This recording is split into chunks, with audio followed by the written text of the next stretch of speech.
Welcome sa SMP TV. Kris Aquino, muling isinugod sa emergency.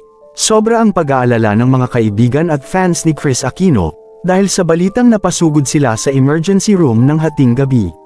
Nasa Amerika ang Queen of All Media ngayon, at siya ay nagpapagaling doon. Ngunit, kahit na mas bumuti ang kanyang lagay ngayon, ay hindi pa din maiiwasan ang mga problema dahil hindi pa malakas ang immune system nito. Nagising daw si Kris Aquino bandang alas 11 ng gabi, at nahihirapan itong huminga. Kaya naman, agad na tinawag ang kanyang katulong at driver, at sila ay pumunta agad sa ospital. Muling nahimasmasan si Kris Aquino ng malapatan ng kaukulang gamot at lunas.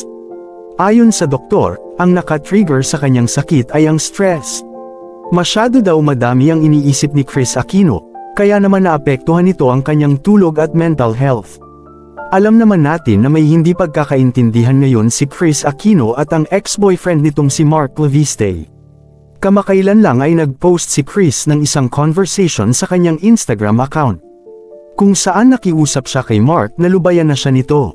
Hindi ito naging madali sa Queen of All Media, at lalong-lalo na kay Mark Leviste. Sobra ang lungkot ng mga taong umaasa sa kanilang relasyon at sumusubaybay sa mga ito. Hiniling kasi ni Kris Aquino na huwag isapubliko ni Mark Leviste ang patungkol sa kanilang relasyon. Hindi daw aware si Kris na aaminin nito sa publiko ang kanilang pag-iibigan, kaya naman medyo nagalit siya dito. Dahil daw sa pag-iisip sa mga problemang ito, bumigay muli ang kanyang katawan. Medyo na-stress si Kris Aquino, kakaisip kung tama bang nakipaghiwalay siya sa governor. Samantala, todo naman ang suporta ng mga fans ni Kris Aquino sa kanyang desisyon na ito. Ayon sa mga ito, deserve ni Kris ang isang tao na kaya siyang panindigan kahit nasa malayong lugar pa sila sa isa't isa.